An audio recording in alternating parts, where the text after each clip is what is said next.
Hi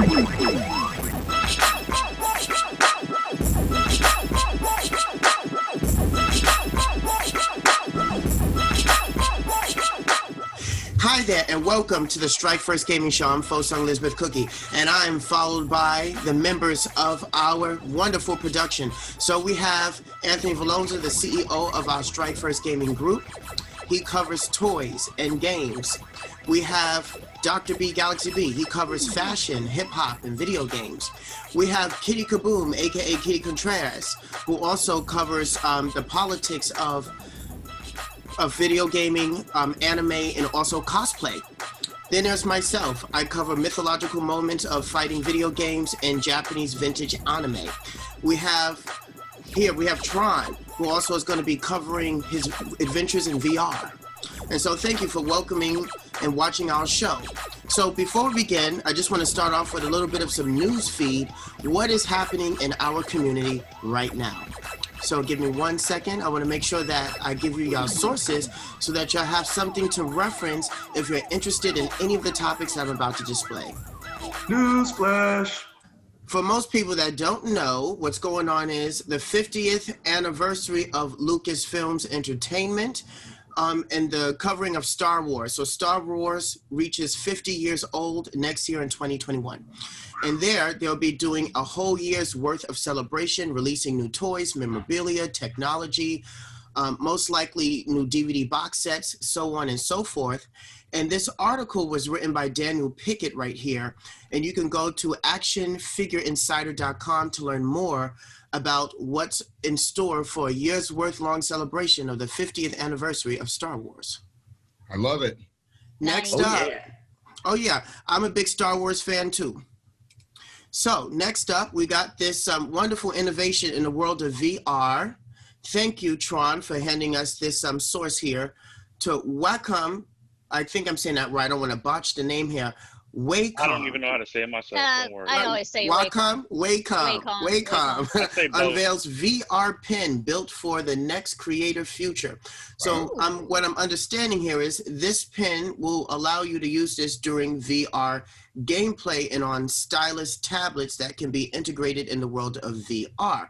So this article will let you know anything you want to know more about it. I think this is pretty cool, as if you have cameras set up in your VR space, the pen will be able to resonate light with those cameras and work in tandem with your experience. Looks like a airbrush pen. Airbrush pen, yeah. That's what I thought. I was like, cool, you get airbrush in VR. Does this mean virtual tagging is going to be a thing? Yes. Right. Do it. And so will be in VR. Prime too. You can learn more about this at roadtovr.com. I wanted to piggyback on that piece of news information with the newest innovation in motion capture technology known as rococo. Now, see, rococo here allows people to take motion capture on the go.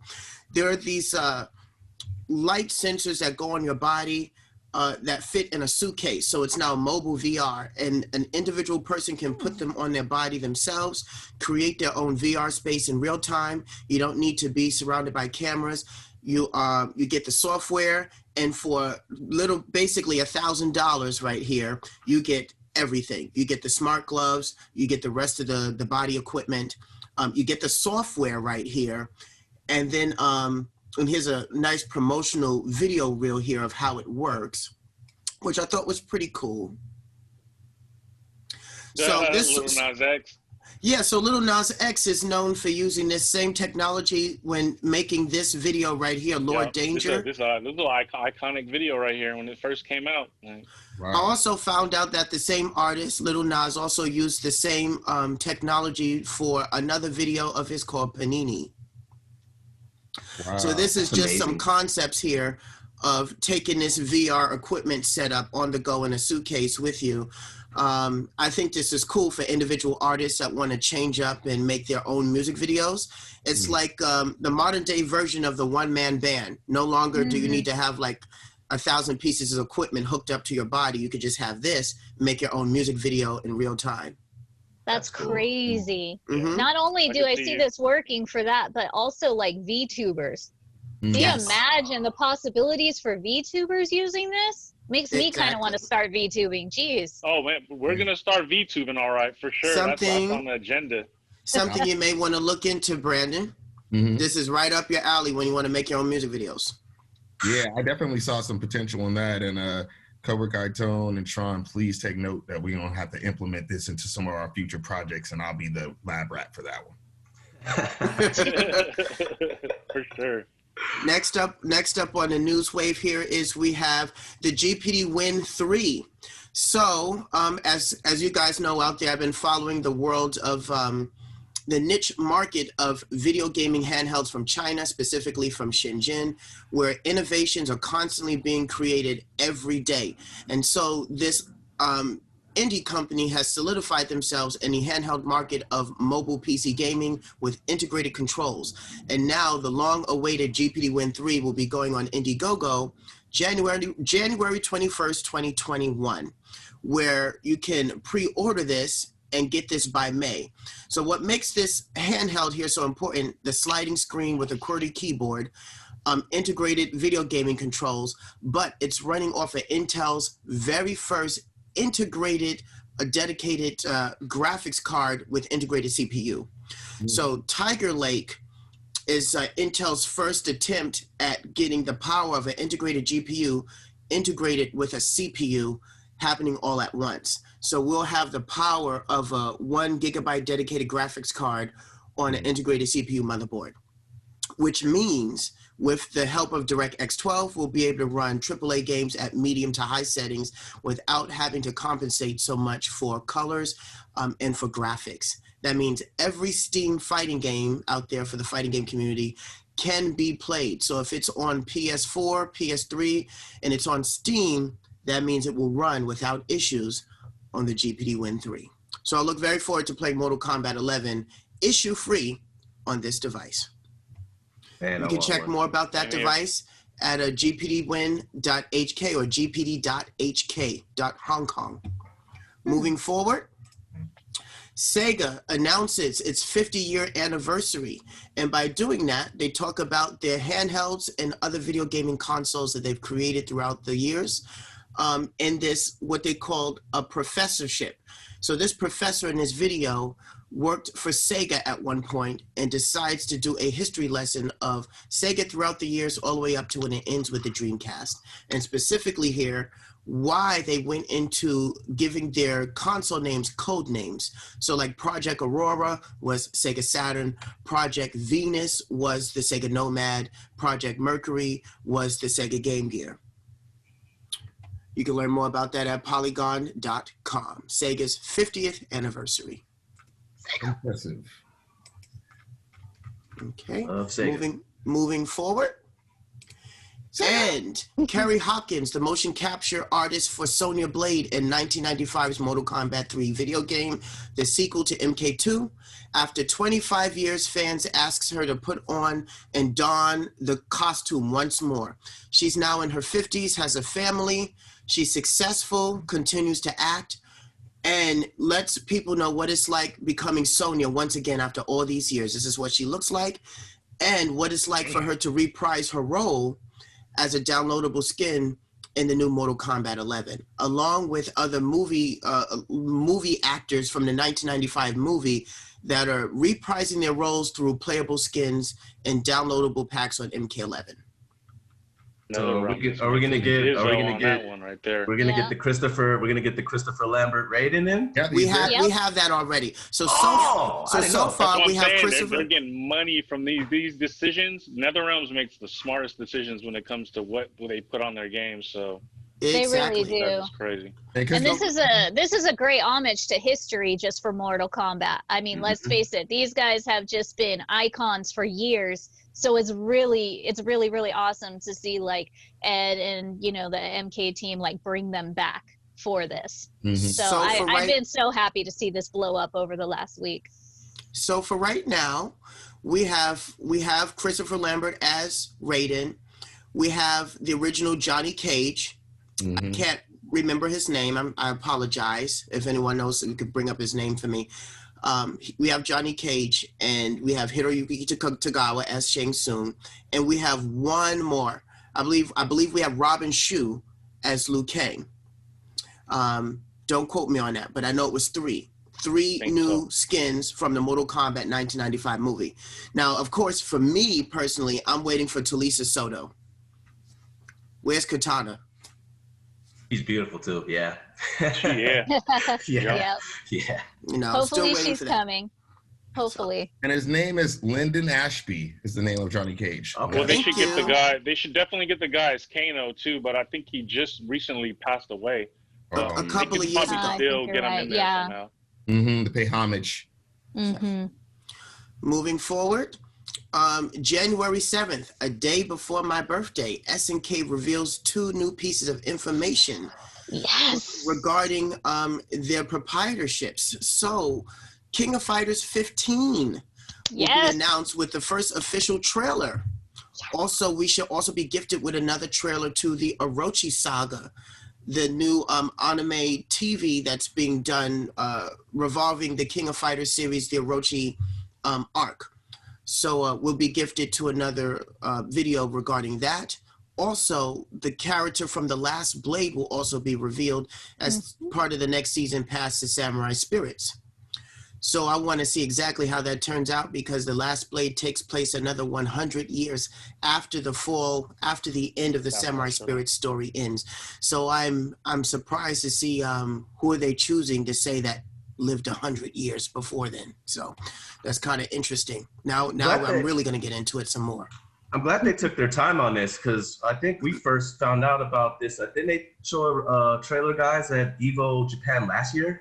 They just Yeah. showed a clip of the original font and heading they had for Okay. it. But as we can see here, it's completely changed from what we saw at Evo actually last year.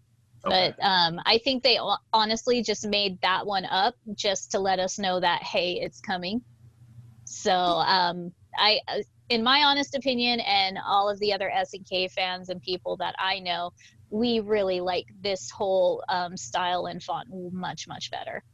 So a lot of people have been approving of it, and I'm really happy about that. And I cannot wait for the trailer.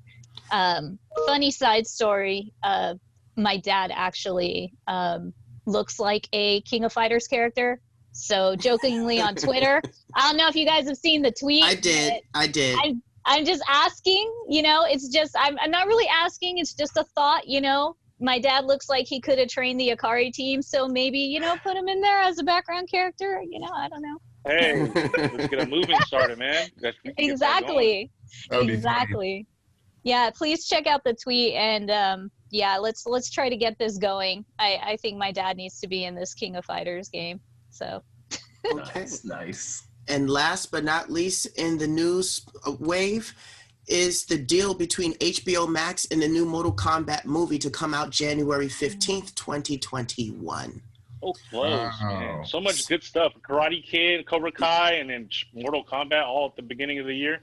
It's So amazing. I'm very excited about that. I see they have, of course, I want to see who's going to be playing Katana, but right now they have a big emphasis on Melina. So I think maybe that's for the new fans of the new generation that are really big Melina heads right now. I think that kind of coincides with everything, so I understand. But of course, I'm going to stand back, see how everything plays out, and watch it. On that same notation, I can't forget you anime fans out there that the final season of Attack on Titan has been released. And so each episode has been coming out one after another, once a week, I believe. So the first 2 episodes, I believe, are out on Crunchyroll. I'm not sure if it shows up on Hulu yet or Netflix, but do note that it is now out. And this will be the final season of Attack on Titan. Now, before you go forward, this HBO deal with the new Mortal Kombat, let's break this down for a second. I'm looking at that logo. That's not the original logo. I'm already mad about that. That needs to be the original MK1, MK2. I need the original logo. So this new, I feel you. This looks You like have a point. Disney, You have a this point. looks like the Disney Channel What you anime. talking about, Willis? Yeah, I don't know about the logo, so I'm worried about that. That's already letting me know that I don't know how the action and the everything else will be. If the logo looks watered down, how's everything else going to be? So I'm not super excited about it right now. I'm a hardcore fan of the original story with Katana being more prominent. Let's hope this Melina arc is something different. So that's well, I don't think it's going to be centered around so much Melina as in her arc. I guess in terms of publicity, they named the actress who is going to be playing her, as well as the other actors for Liu Kang, Shang Tsung, and so on and so forth. I'm not sure if they're going to do an origin story, if they're going to go for the original timeline, events 1 through 9, or if they're going to do the new timeline. There's a lot to explore now in Mortal Kombat, and of course, with most independent directors, they're trying to get their foot in the door. So by having a major license deal, getting authorization rights to portray someone else's material, most independent directors like to put their own spin on things. And as a video game player, as a collector, as a historian, that tends to bother me a lot when you're putting your own spin on something when there's already source material. We really don't want to see your spin on it. We want to see what was tabulated already by the original writer, by the original creators. And if you're paying homage to somebody, follow the manuscript as it is. Fair enough. I agree. Yep. I agree. Totally agree on that one. Fully agree on that. Infinity Wars was pure example. They kind of changed the origin of the story. They still had the same outcome, but it kind of changed the original shape of why that Thanos was doing everything. So yeah. So that is our new segment for this week's on the Strike First Gaming Show. Moving forward, we're going to start with you, Tron, with your VR adventures. What do you have for us? Yeah, I'm just going to show you a bunch of different headsets I got over time. I'll start at the very current right now.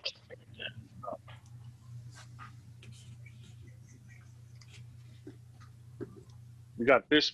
This is what everyone's raving about this Christmas. This thing is like sold out. This is like pretty much having a PS5 right now. I don't even know if I'm going to open this thing. There's a lot of politics behind this. This is a very controversial piece of hardware, politically and in the gamer world. But I'll start moving backwards from there. We got the old school. I love this.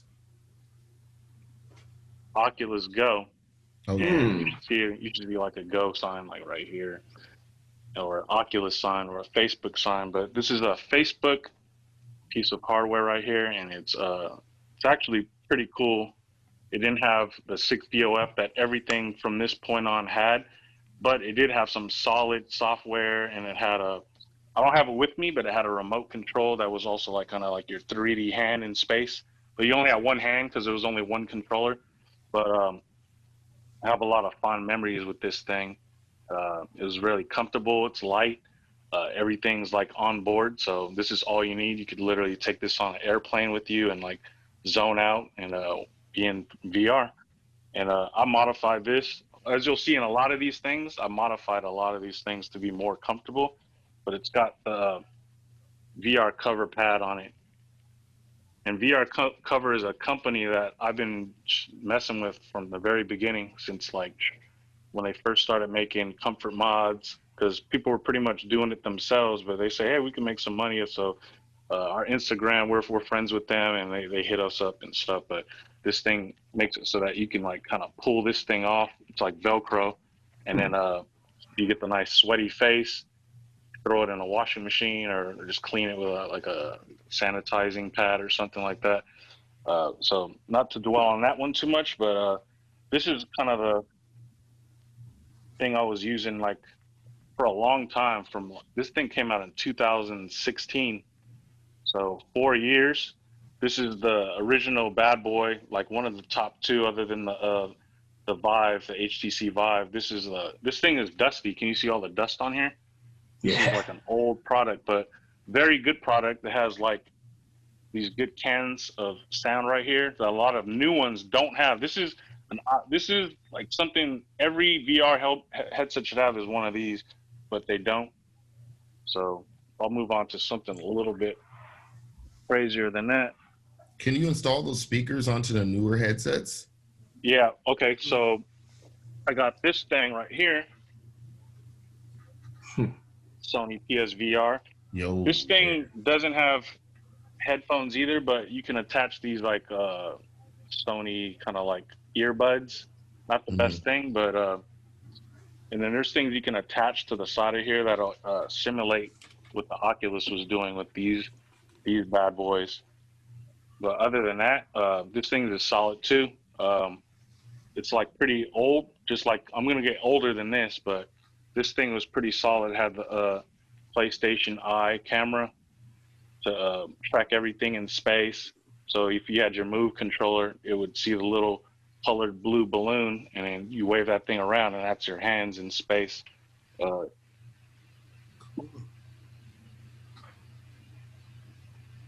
then we got this thing right here. This is probably like the best thing right now that no one's talking about. This is the Pimax 8KX. So you're talking about 2 4K screens, one right here, each piping into your eye for some of the clearest visuals you'll ever get. And you get a super wide FOV, which is a field of view ratio. So you're talking about almost human vision, so you can kind of see off into the distance in the corner of your eye, and then all the way wrap around. So you could play things like racing games or like space games where you're in a cockpit, like Star Wars Squadrons and stuff like that. Oh, that's crazy. You can see have a lot more spatial awareness. So if you did get into it competitively, you'd be able to see people flying above you and below you and way to the side, way before they ever get to see you. So that's the advantage there. This thing's pretty crazy. But I'm gonna go back in time a little bit to May 2015. This thing came out. A lot of people in the VR world probably don't even know what this thing is, but this is one of the first ever things. Oh, the Gear is that VR. Is that I the had one one of that you those. would attach your cell phone to? You definitely attach your cell phone. If I could find my cell phone, I had this. I remember trying that at E3. That thing was fun. Yeah. I have one of those too. Yeah. So if you had like a Galaxy S6 or one of the Notes or something, you could literally you could literally attach this thing, Nice. pop it in, Yep. put it on, and the gyroscopes and the accelerometers inside this would capture what you were doing in space, so it would know in 3DOF. So you literally have to be like on a swivel chair like I'm on right now. Yep. And you could see everything around you 360 degrees. You couldn't walk off somewhere because you get a headache because it doesn't track that kind of stuff. It's super simple.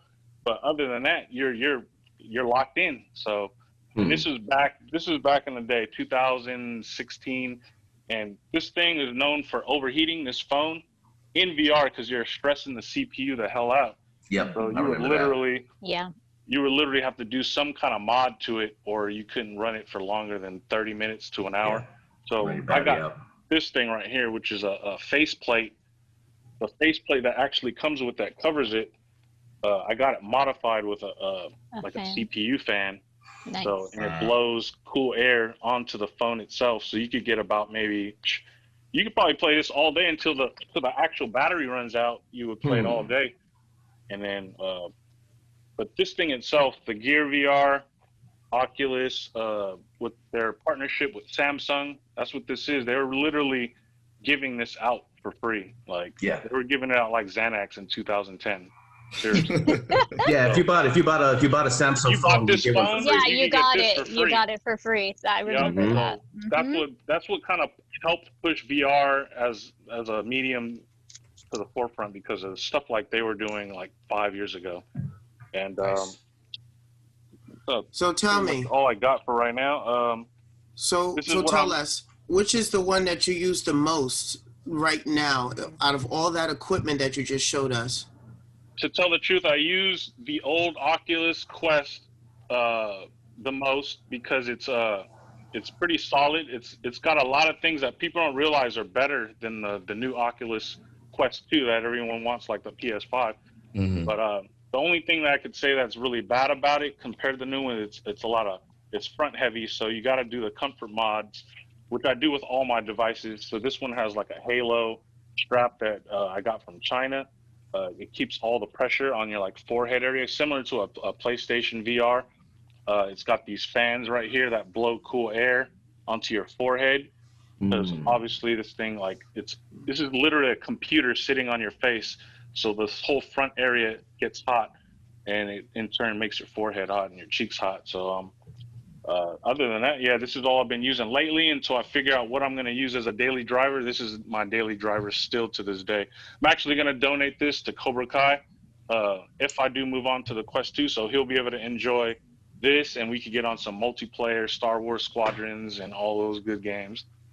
Awesome. Arigato gozaimasu. And I'll take any of the extra ones, please. Thank you. All right. Well, thank you.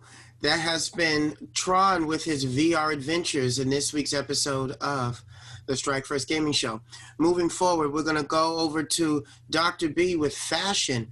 So what's happening over there in anime and fashion and stuff? What do you got for us this week?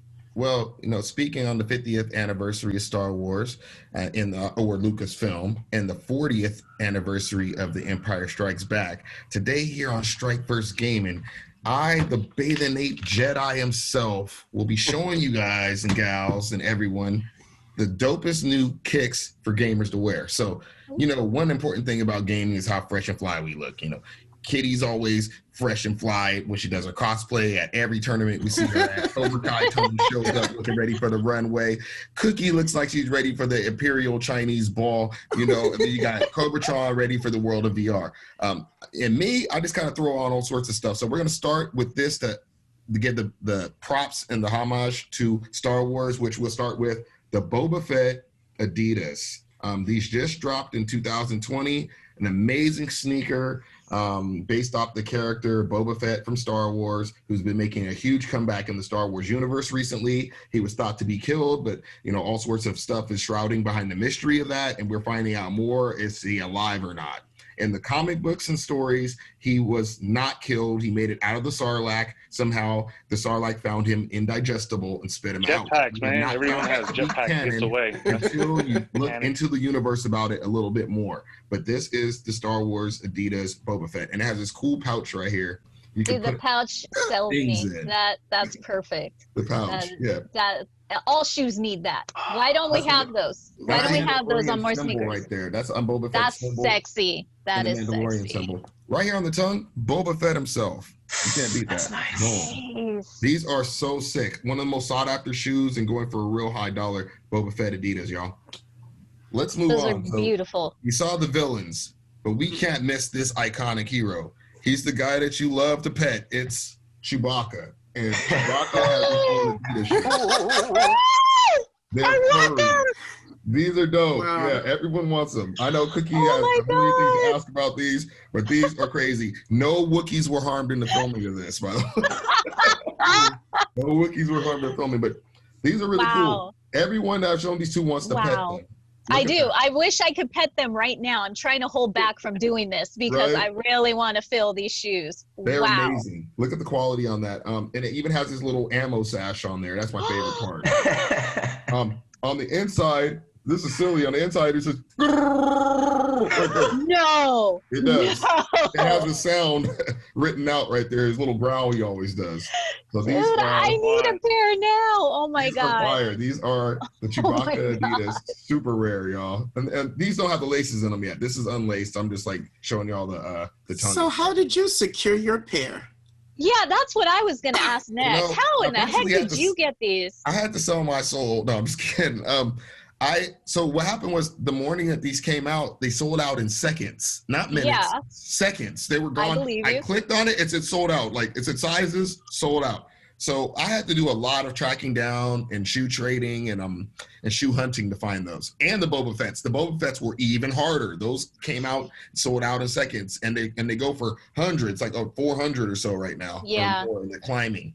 So you actually had to do your Merc job in order to find the Merc shoes. Pretty much is what you're telling us. I almost cried when I missed the Boba Fetts because I woke up 1 minute late.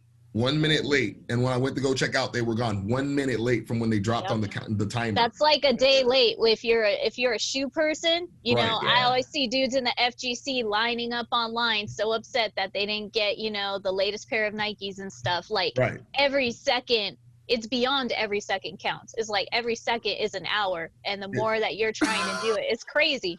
It was a nightmare. It was really a nightmare. I'm really fortunate to have got these. I almost cried when I didn't get the Boba Fett's because I woke up a minute late. The Chewbacca's, I woke up on time. They sold out in seconds. I literally clicked checkout, sold out. I was just devastated, but I did my hunting and got them. But the last you we're going to get into is your favorite hero that you want to recycle, that we buy gold from, and it is C-3PO. So these are the C-3PO gold Adidas, and these just came out this year. He has had more than one version of a shoe. He's at the low top, 3-stripe shell toes came out as well with the gold tip. But these are the C-3PO Adidas. These are amazing. So the tongue has C-3PO right there on it. Nice. The back has his face. Oh, that's really cool. Like. That's a nice touch right there. And the front has a Star Wars little bling on the front right here. Nice. So it says Wars here and Star on the other one. You can also interchange it with little ringlets and stuff of his face. You can put up on the front and on the ringlets and stuff. So it's really cool. And these are the C-3PO gold Adidas 2020, and I love those. Just to pay homage to Star Wars. All these are unworn, so I will be wearing these on tour with Strikefirst Gaming in 2020, whatever. Whenever we get back on tour, you guys and gals will see me wearing this. So I'm gonna start saying that from now on. You know what I'm saying? And I just love Star Wars and want to continue seeing the greatness of Star Wars and The Mandalorian and all the other series to come, including and for every Star Wars head out there, Cassian Andor has been officially approved for a show. For people who don't know who Cassian Andor is, he is one of the heroes from Rogue One that was killed, retrieving the plans for the Death Star that were given to Princess Leia in the beginning of A New Hope. So he gets his own spinoff, and Disney has approved, I think, 1 to 2 seasons of it already. So I'm really excited. And the same producers for The Mandalorian, I believe, are on that project. So it's going to be good. Yeah, it's going to be a deep character. Because, you already seen that he had some conflict in the Rogue One movie. So I'm going to see everything that ended up, how he was during the Rogue One movie and what changed his mentality over time to be who he was. So, yeah, I'm excited. I got a question, Pete. So, Adidas is always, they're notorious for comfortability. I see the beautiful design. Right. Are these shoes comfortable, and which one is more comfortable than the other in your eyes, in your experience? Out of these three, the most comfortable, in my opinion, is the Chewbacca. It's just, it's fluffy, it's furry. It just feels like you're putting on it's like some you literally got yourself some Uggs, all right? You got yourself some streetwear Uggs. Now, dude, I don't want to hear one man complain, because as long as you got your Chewies on, they are a dude's Uggs. You're so good. There you go. I'm sure they're comfortable as hell. Like, I'm already picturing how soft and fluffy it is. I think they're only for wintertime because it gets so warm. I would never wear these in the summer or the spring. These are a winter shoe, so it's the perfect time to wear them. But all the Adidas Star Wars collection are comfortable, and Adidas has just been getting more comfortable over the years with their shoes and clothes, and they're running a close race with Nike. So big props to Adidas for making a comeback in 2018, 19, and 20, and continued success to that company, and I love everything they do. So back to you, Cookye. Thank you.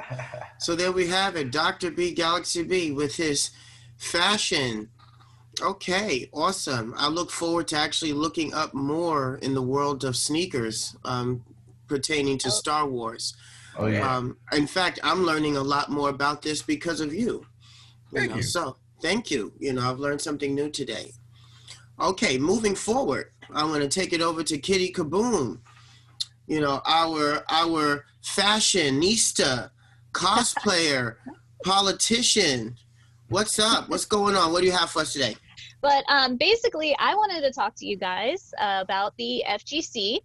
And basically, on a positive note today, I think the FGC does a great job health-wise. Because when you think about a gamer, what do people automatically think? They think of like some big, heavyset dude, a basement dweller with bad skin who never sees the light of day.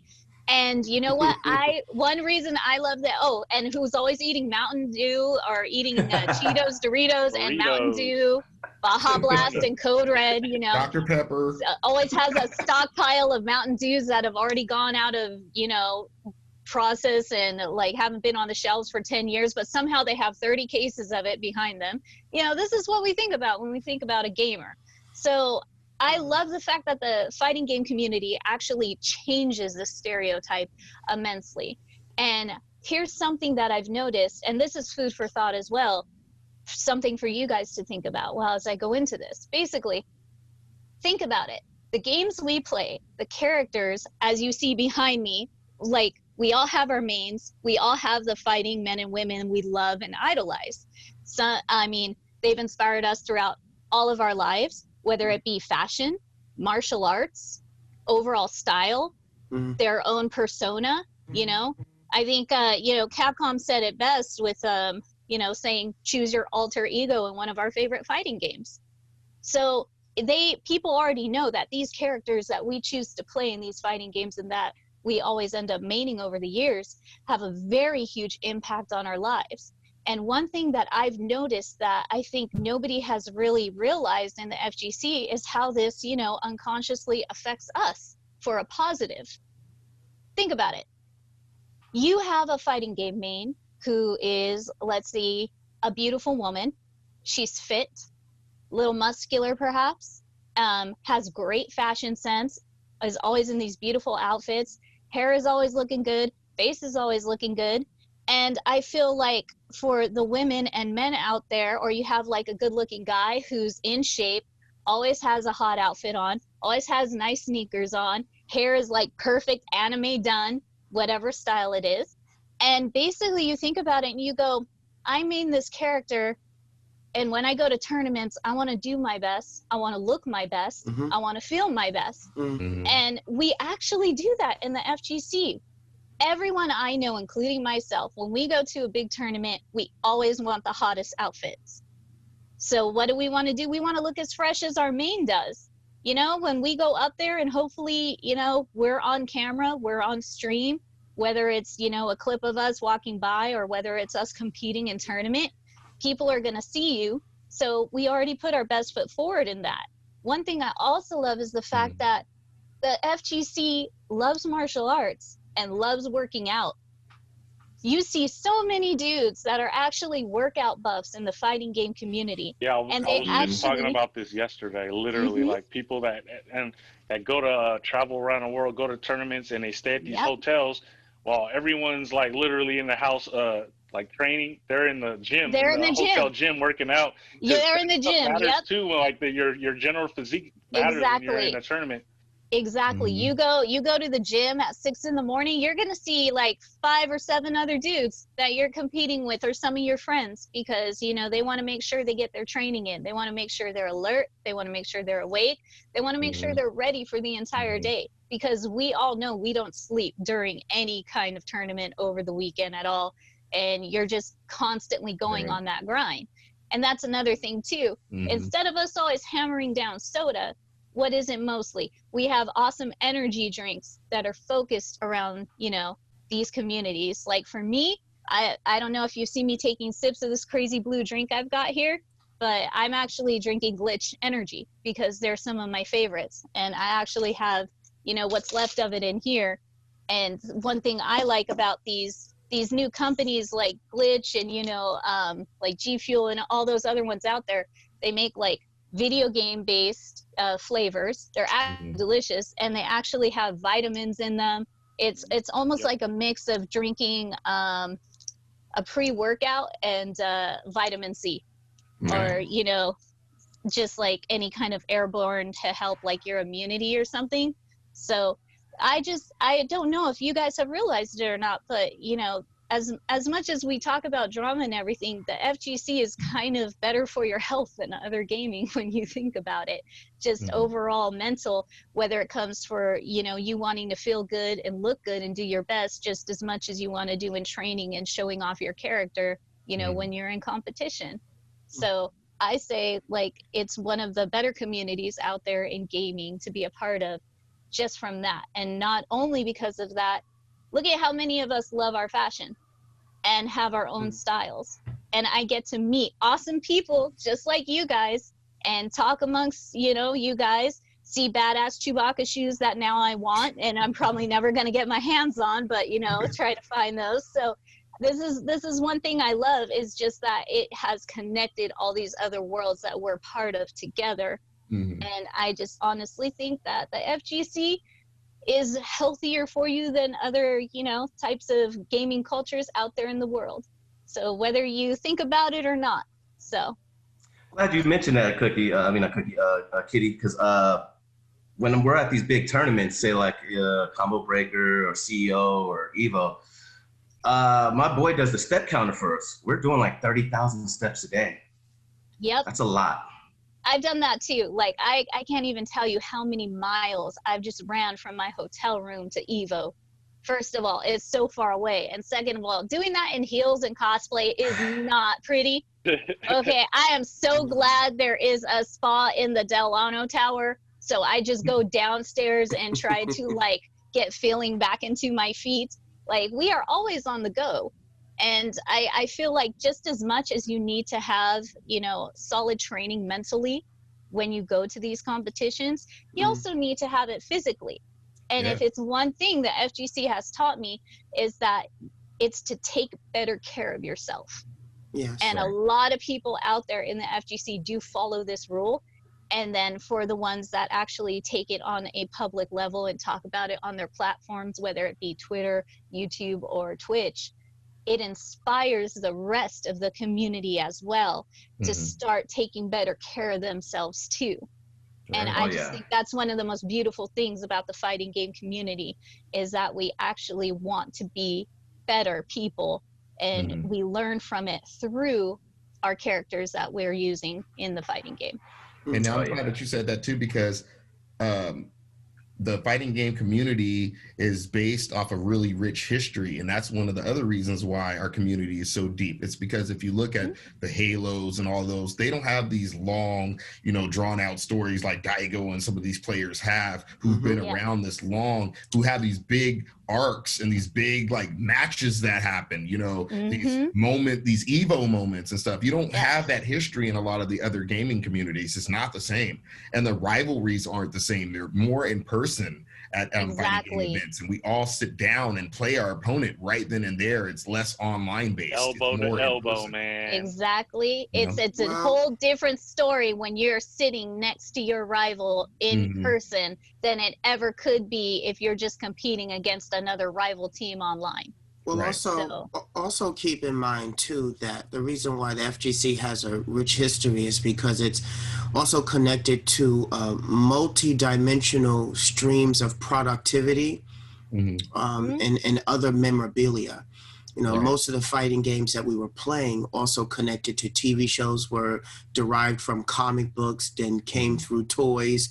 There were and then music, there's other sections of it. And then, of course, when you have the tournament, all of those different subsections are then represented at those tournaments, collide together under one umbrella. The artists, the video game players, the musicians, they're all there. The people that draw, all under one umbrella. And of course, you can't get that from an NFL game. People, the FGC is comprised of so many people that make it the FGC. There's everybody from a cosplayer to a composer to an artist, exactly what Cookye is saying. You just have all these people. It's not just the players and it's not just the game.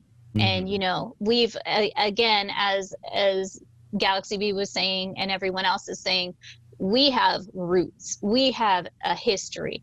There is as much lore with the players as there are with the own characters themselves that are in the game. So. Right. Cool.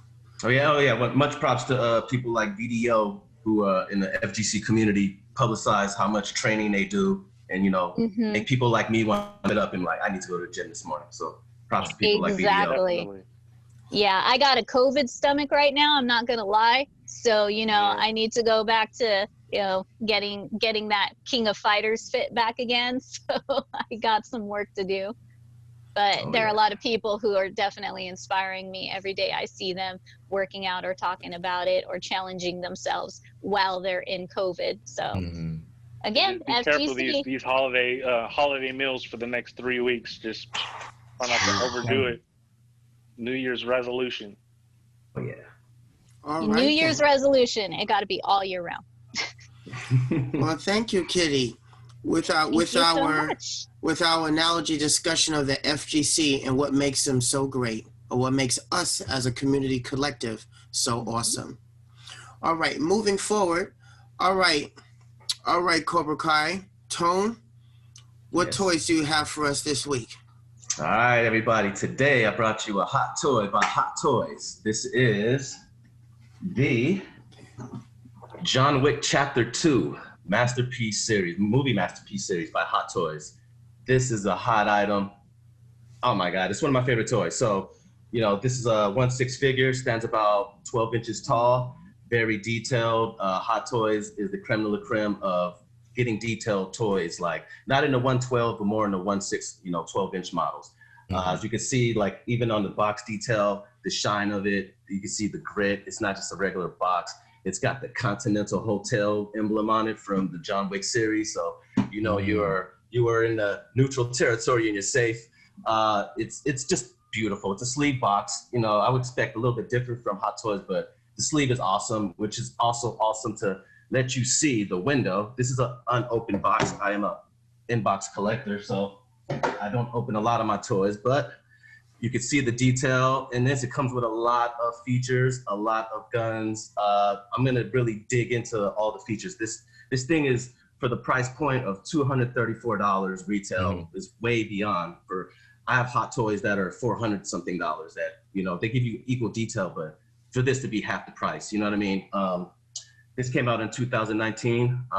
It still can get it on retail and sites like Sideshow Collectibles, a couple other sites.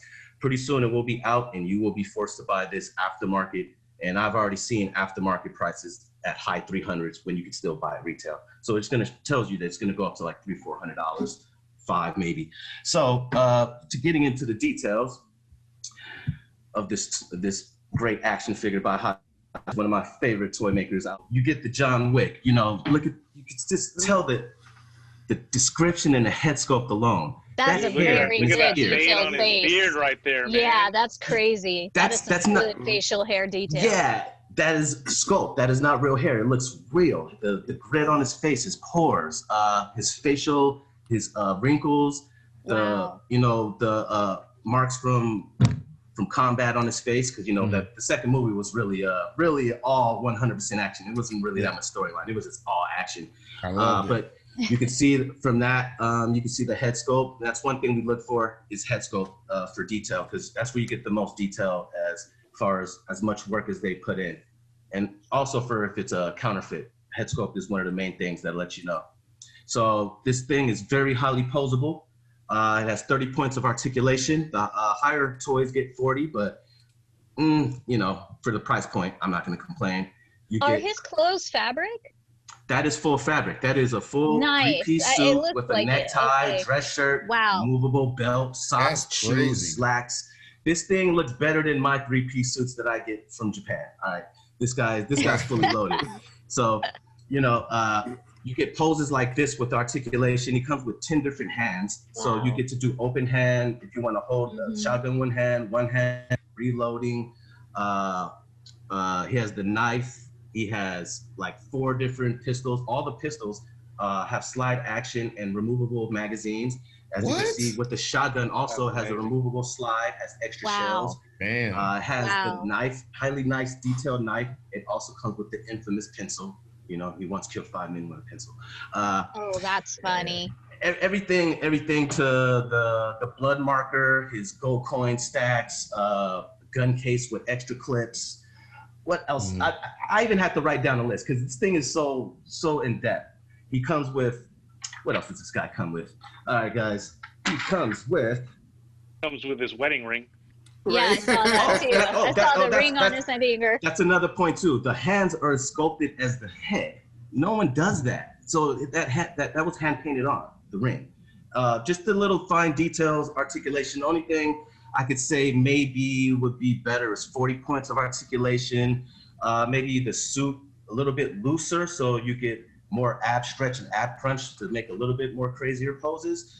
But it even gets the detail to the point where the inner vest has the magnet, so the shirt and the tie don't start flipping out when you're doing crazy poses. This toy is very, very, very high quality. I don't see anything better than this as far as a $234 hot toy. Like I said, I have things that are $400 or $500 from Hot Toy. One of my favorite toy makers, 1/6 collection. There's other people getting into 1/6, like Damn Toys does a good job. Mesco's starting to do the 1/6 because Mesco's the master of the 112. But creme of the creme of 1/6 is definitely Hot Toys. You guys. It looks like Barbie has a new bodyguard apparently. Yeah. That's where toys are getting to right now. There's the regular action figures you can get for $20, $25, $30, and it gets all the way up to the big boy toys where they give you the full-fledged tailored 3-piece suit with the socks and the shoes to match. Even his shoes has speckle that he's in combat. They're not even 100% new shoes. It even has dirt speckle on the shoes.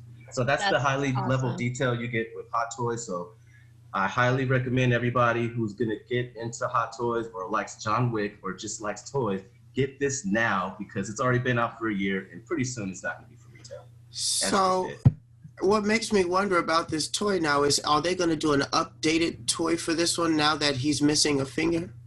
Yes, they will. I believe they already did a John Wick toy for the first John Wick, but this is the movie Masterpiece series, so they will continue as they go. I want to see that one because the third movie was the best one to me. Those fight scenes with the ninjas. It was good. I loved it. I was already a John Wick fan, but that just threw me through the roof. And that's when I really just started collecting all John Wick toys, from Iron Studios to the statues to the action figures, Mezco, Mafex. I have a big John Wick collection now. You have the Pigeon King? No, I don't. If he comes out, I'm getting him. Oh, I'm getting him. Come on, man. Morris Fishburne? That's Fishburne. Yeah, I was Come on, bro. That's Morpheus.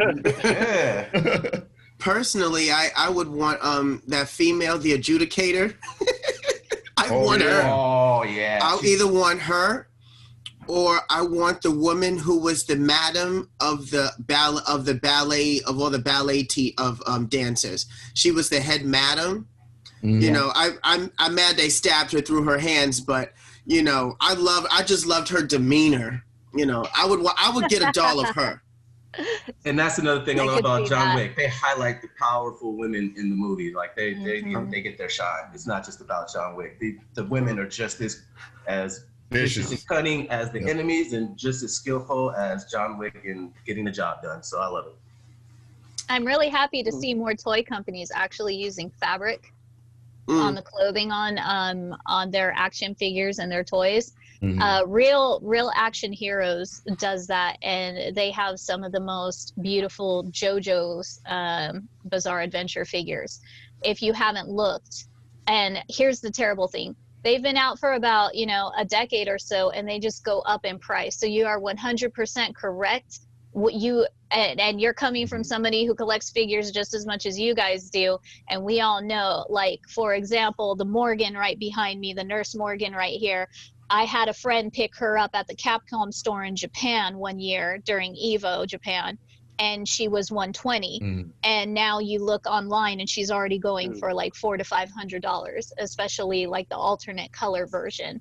And with Real Action Heroes, they have Part 6, Part 3 Jotaro, fully clothed, tons of accessories. They have Jolene Cujo, and two of my favorites. They have both versions of Kira Yoshikage, and he's fully clothed with his outfit. He comes with the little sandwich bag. He comes with the female hands that he chops off.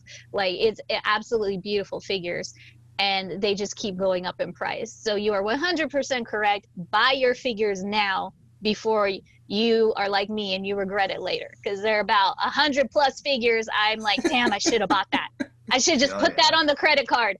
Now I'm gonna have 3 more credit card payments just to get it now. So there you go. That's how it is in the figure life. Oh yeah, move fast.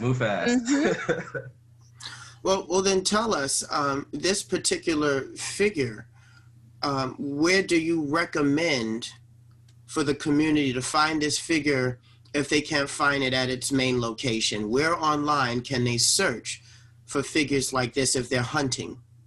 Okay, so for Hot Toys, there's the main site I go to, and they sell everything Hot Toys. I think I got 90% of my Hot Toys from the site. is Sideshow Collectibles website, sideshow.com. They will give you to retail price. They don't mark up over time like some other websites will mark up the price as time goes before it sells out of their stock.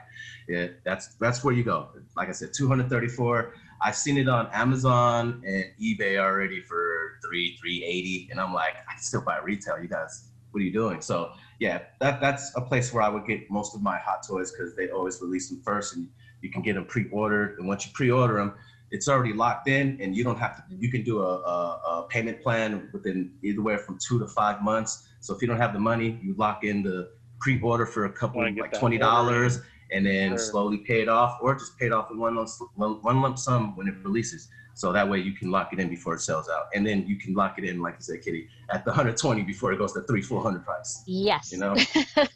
That's the truth right there. And I didn't know they do payment plans now too. So that's actually really handy for a lot of people. So good to know. Good to know. But well, watch out, because don't make the mistake like me. I love toys, and I just keep pre-ordering, and then I kind of calculated my toll. It's up there, y'all. It's up there. I don't want to say how much, but it's up there. But I'm happy I did it. But it's up there. It's expensive sometimes when you don't pay attention to how many things you have on pre-order. That's true. Oh, cool. Well, thank you. Thank you, Tone. That has been his segment on toys with the Strike First Gaming Show. So thank you. I'm going to go last, of course. As we always, I will always go last for the community. And welcome to the Cookie's Mythological Moment. Just recently, an older video game came up on somebody's video gaming channel. I never forgot about it, but realized that the game didn't deserve the justice it needed. And so today on the Strike First Gaming Show, I'm going to give us the justice this game needs. So I'm going to share this screen with you guys and for the world to see.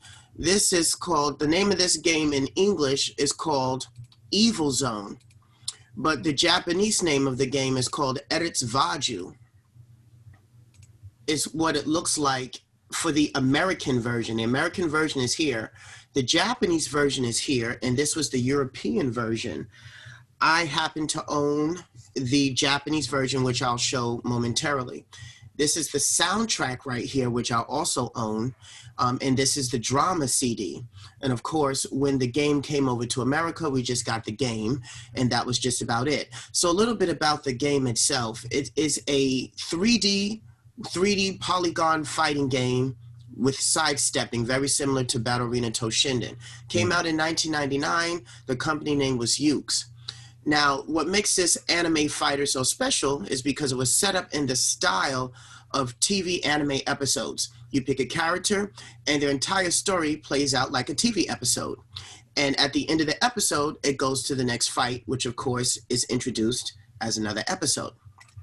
So going more forward, these were some promotional shots of the game at the time when it was trying to make money as what was supposed to be the next best 3D fighter at the time for PlayStation. It became a niche game and then, of course, lost to the sands of time. Most people forgot about the game. So the story is very simple. There is a being, a female witch, which is her. Her name is Harduka.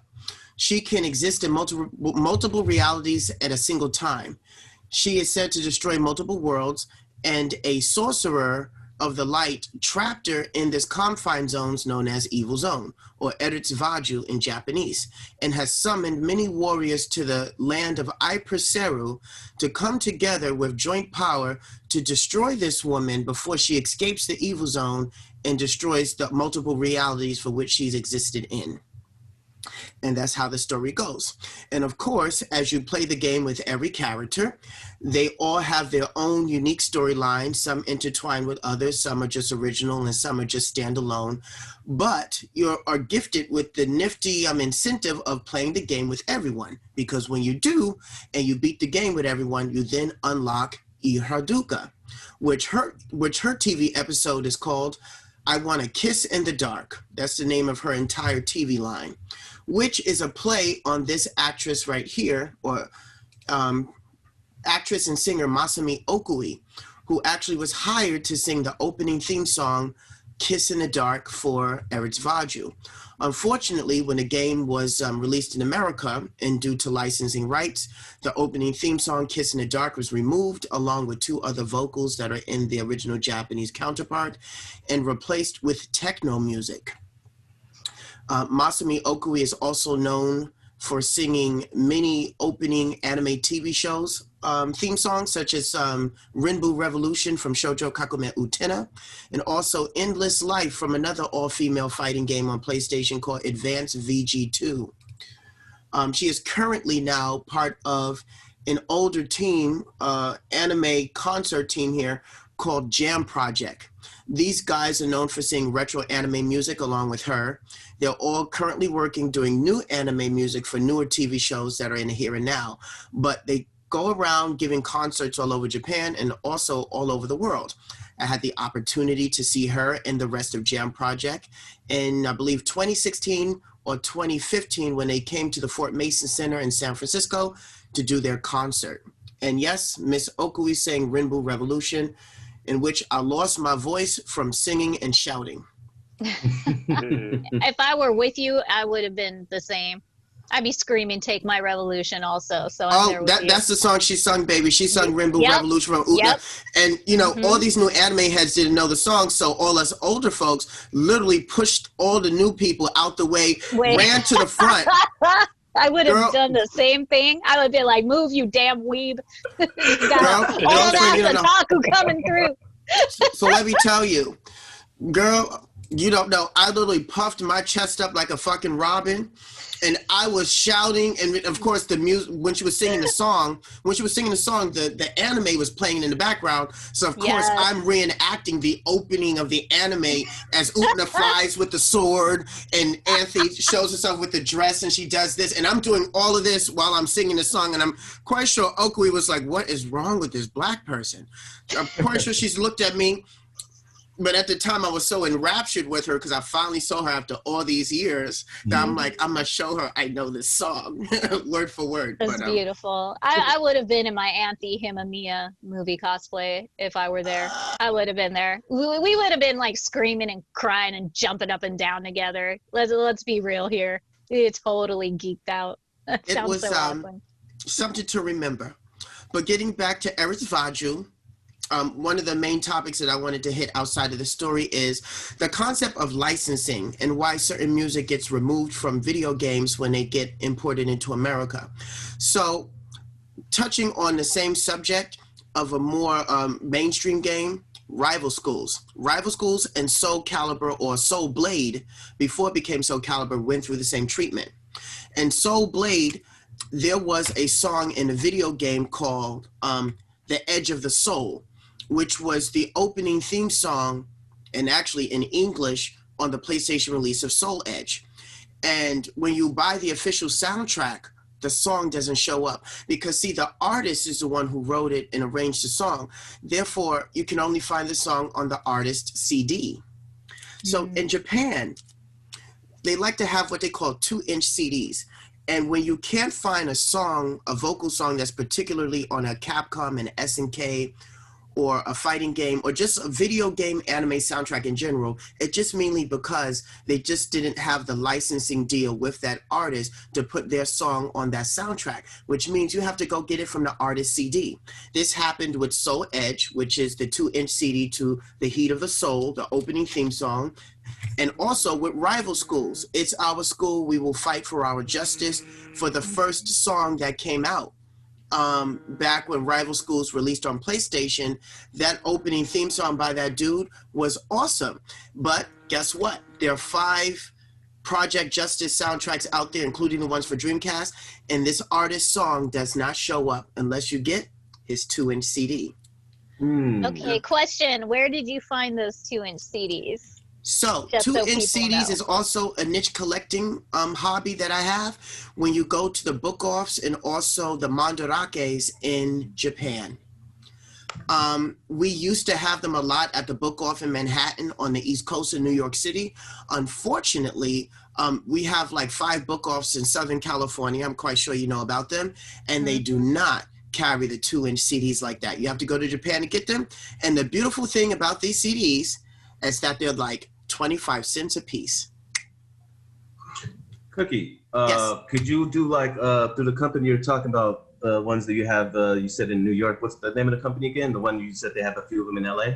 Yes. Book Off. So it's Book called Off? Book Off, and Book Off is part of a large conglomerate company known as the Off Stores. So there's Hobby Off, Book Off, Liquor Off, Mode Off, and there is one more. I can't remember the name, but they all specialize in used items that look brand new because the Japanese keep everything pristine. Yeah. For like $2, $3. That's how I'm collecting my figurines. I go to the book offs in Japan in the countryside and get like my figurines for $3. I haven't paid no more than $6, $7 for figurines that when they first came out, they were like between $100 and $200. When they become out of print or nobody gives a damn about them, they go off to the countryside, to the book off stores, and become fodder for people like me that collect the old stuff and bring them in. And that's how the anime conventions get away with their bullshit. They do the same thing, buy all that stuff at between 50 cents and $10, and then go to the anime conventions to resell them at their original prices. 40 to 70 or even more. Like, that's right. I'll be honest with you. Cookye has given me a lot of the tech information, but when I finally got to go to Japan and I saw how cheap all the anime figures that are at conventions selling for $120, $70, they are like $15, $13. Above me, I have my Brawly collection in this shelf, and there's a Chilai figure. I got her for $11 damn. And the lowest I saw her in another Mandorake in Akiba was $8, open box. Now, when I go to an anime convention or, you know, I see it at a store, it can run from $40 to $70 depending on who's trying to blow or gouge you as much as they possibly think they can, because not many people have found that Chilai figure, especially in the beginning of the year. Now she's more common, but in the beginning of the year, this is what they do. And when I came back from Japan, I'm like, I am not going to Anime Expo ever again to go shop in the dealer's hall, because honestly, you, for the same amount of money, you could get a trip to Japan, you could buy all your figures and some awesome clothing, and then come back for as much as you would now blow at like Anime Expo or another bigger convention, because the conventions have gotten so damn expensive. Last but not least, I want to make sure I show this.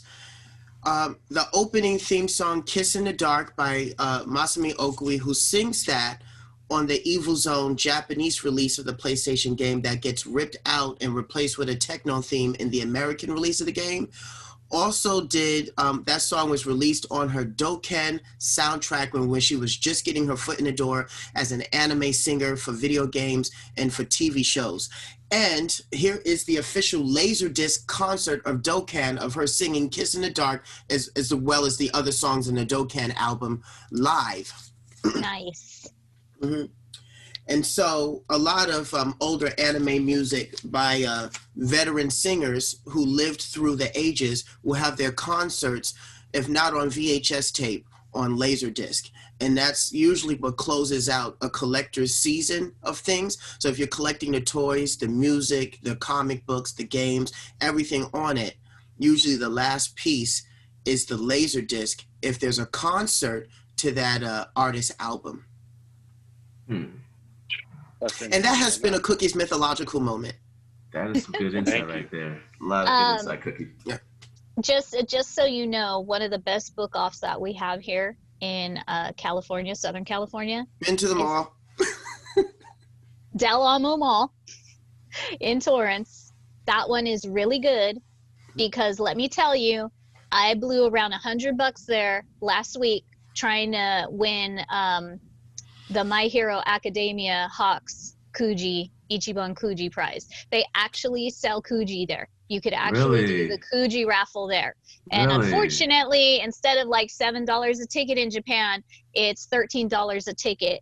So, you know, Mike and I tried like 5 times to get me, you know, the big Hawks figure from My Hero Academia. And I have a bunch of clear file folders if anybody wants one. I know, like when I'm going for the figure, they give me the towel. I mean the towel's still cool, but I want the figure. I would have liked the towel. I didn't even get the towel. We just constantly got like the G prize, and so I have like 5 clear file folders I don't need. Of course, I took the last Hawks one, but you know, if anybody wants a clear file, come see me because I have plenty. Cookye and Brandon and my brother Tron were there.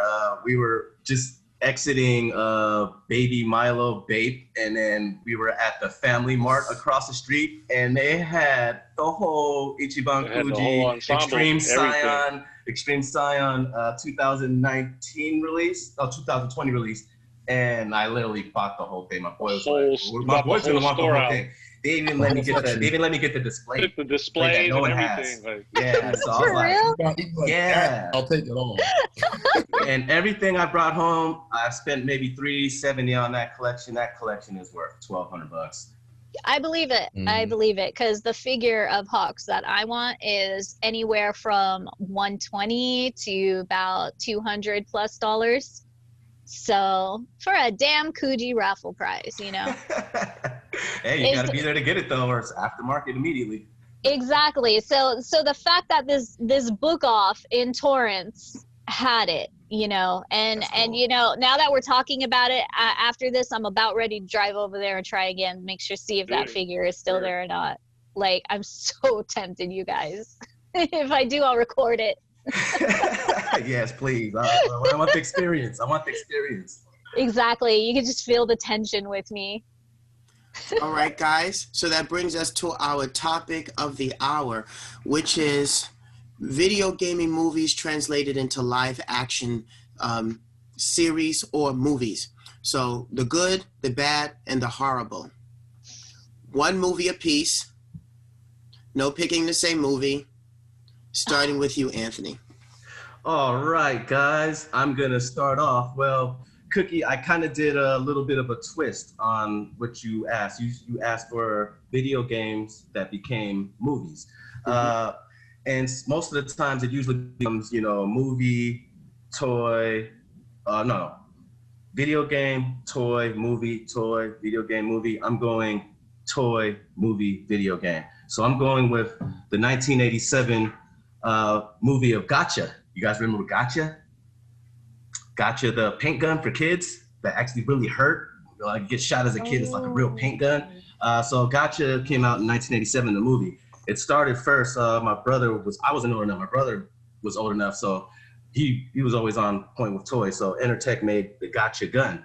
So you got a little, let me just show you guys. This thing's cool. It's very nostalgic, it brings back my memories. This right here is the video game, but the toy started like this. I remember that now. Holy crap. Yeah, It came with the goggles because, dude, literally, if you shoot somebody, that thing hurt. I don't know why they gave paintball guns to kids. Not even grown kids, little kids. That stuff hurt. Sure. So it came with, we also had that one. I remember. Motorized. Yes. And then I thought the game came out first because I didn't see the movie until way after the game. But it actually turned out that the movie came out first. And I didn't see the movie until way after the game. So the movie with Anthony Edwards stars, you know, he was in college. And then the movie starts off, him and his college buddies were playing hide and go gotcha on the college campus during school hours. You know what I mean? Trying to get each other. And it ended up being to where he wants to go to Europe to go experience European women, you know, very 1980s. And he ended up meeting some women, and he ends up getting some CIA Soviet rift, and that's where the adventure starts for him in the movie. But, you know, going back, the toy and the video game, that's so 1980s, especially the toy, because I just remember running away from my brother while he was trying to shoot me. That thing hurt. Well, like, maybe they just wanted people to know, well, when you got shot, you got. Gotcha. Literally got. Got him. Got him. Got. But that's my twist on it. I wanted to go over a little bit reverse because I really thought about that movie. No, that's cool. I actually forgot.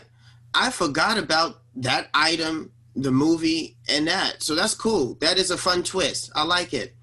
All right, Brandon. All right. I'm going to have to go with the most horrible video game translated movie of all time. And I would have to say that will be, it's a tie between two, but I only can pick one. So I'm going to have to say Super Mario Brothers. Yes. That's the movie I was going to pick.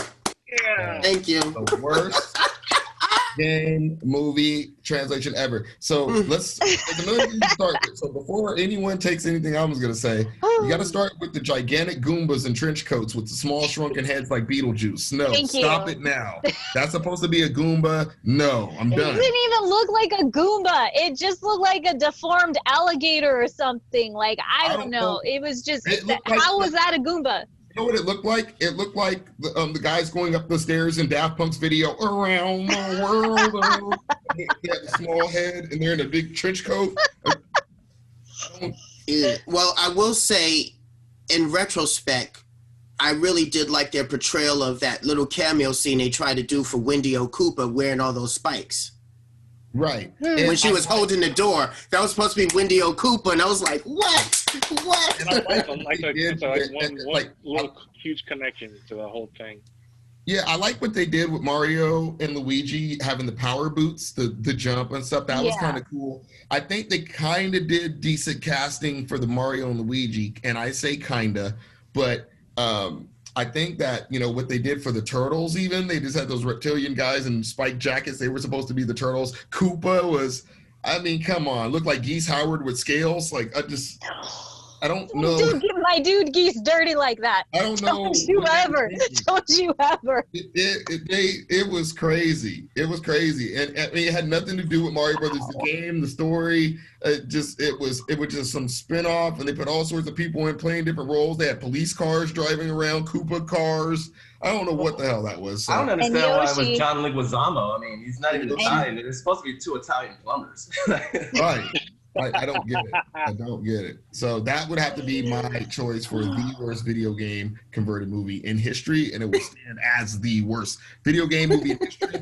And I'll come back to later what I think it's a tie with, but I'll let everyone else do it. And Nintendo Power was pushing that thing like it was godly. I'm like, why they are you were guys pushing that so much? hard. Yes, they were. Terrible. It was bad. That was bad. I was an upset kid. I'm glad we were all upset children on that one. All right, Kitty, your turn. Okay, so I know people are going to think differently, but I actually do have a huge soft spot in my heart for this movie. Yes, at the time it was terrible, and the older I got, the more I appreciated it, especially with its underground culture tied to it. But I got to give it up for the 90s Street Fighter movie. I was with you. I'm with you on that. When I was a kid, when I saw Ming-Na Wen play Chun-Li, who was completely Chinese, not like Kristen Cruick, story for another day. Yes, just a Hawaiian E-Honda threw me off. Juana Man as Van Damme. Okay, Van Damme, I'm gonna admit it, as a kid, yes, kind of had a small crush on him, and he was along with Jackie Chan the most movies that I watched as a kid growing up that made me want to do martial arts and kickboxing. So but seeing him as Guile just completely threw me off in the movie theaters. Especially since Guile is all American, and then you have Van Damme with his accent being Guile. So it's just, it throws you off a bit.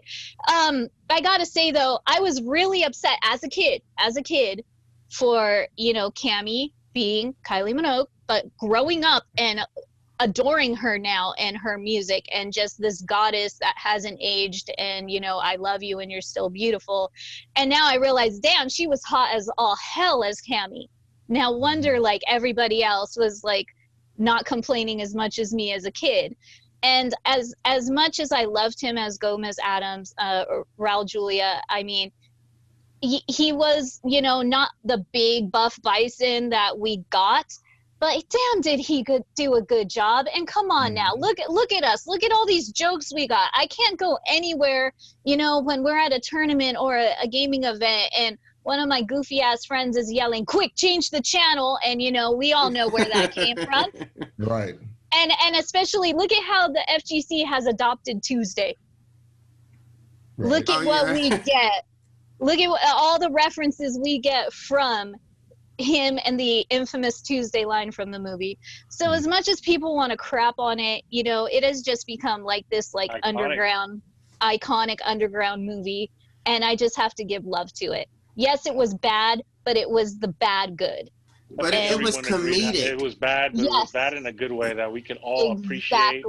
It wasn't the worst. There's like a lot worse movies. Of course, there's a lot better movies, but everyone had the Street Fighter connection to it, and it only went skin deep, but everyone appreciated it for what it was and just left it at that. So I think that was the good part of the movie section, and I'm gonna give it 100% to 90s Street Fighter. I'd say that Raul Julia had some of the most memorable lines, you know. You know, I remember him when he finally got electrocuted, when he got flash kicked into his own technology. It was like, you know, and you dare deny my godhood, you know. You know, stuff like that. And, you know, it's like, I think my favorite line is, you speak or you will die, preferably both. You know, like I remember that. So yeah, I agree with you. That was good. That was good in a comedic fit sense. It really okay. I'll go next.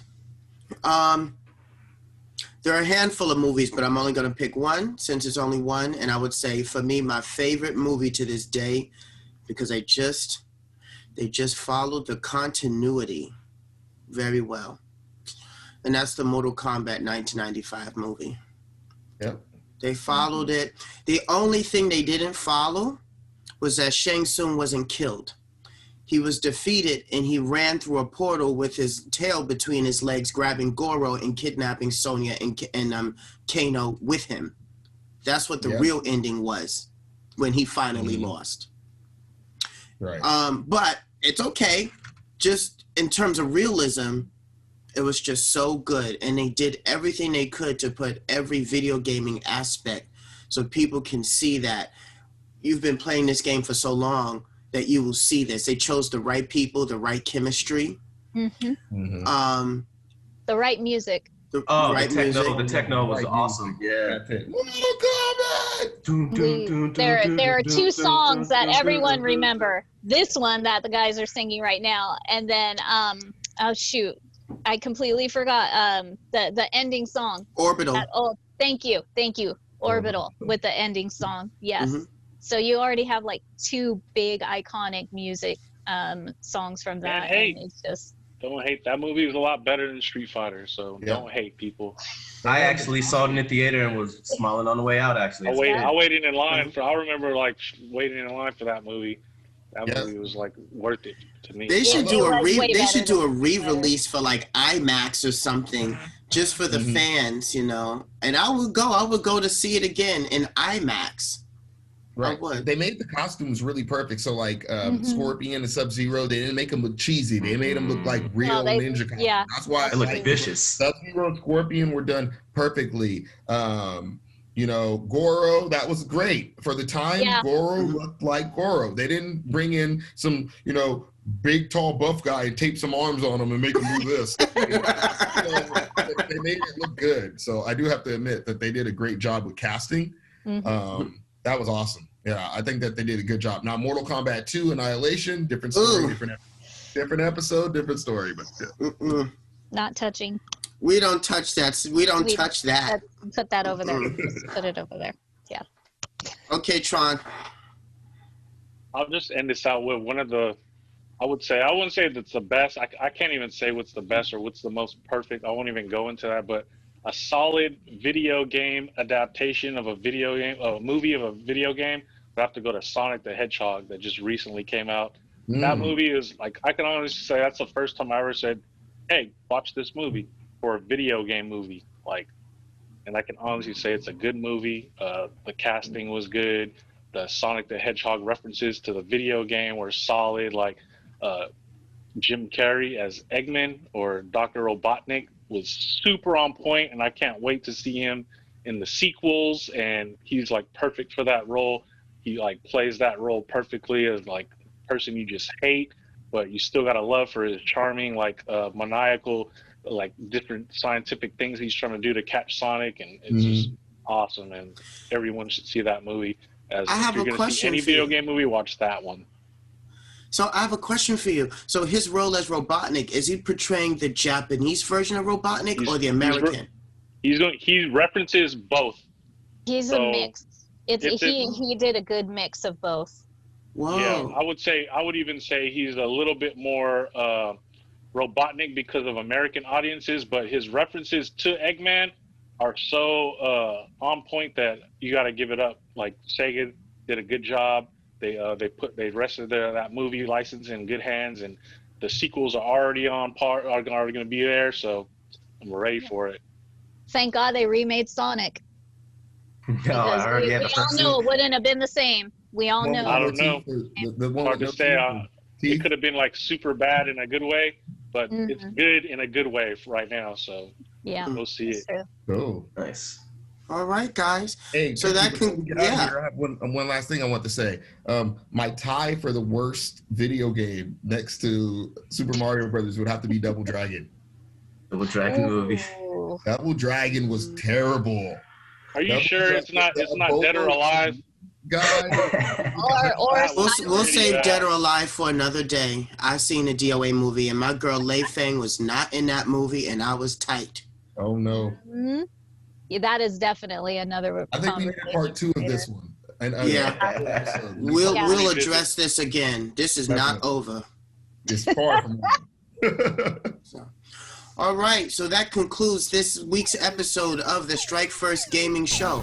Please tune in to our weekly episodes as we will continue to bring our perspectives on politics, video gaming, toys, VR adventures, and everything in between in the world of geekdom and fandom from a competitive fighting video gaming perspective.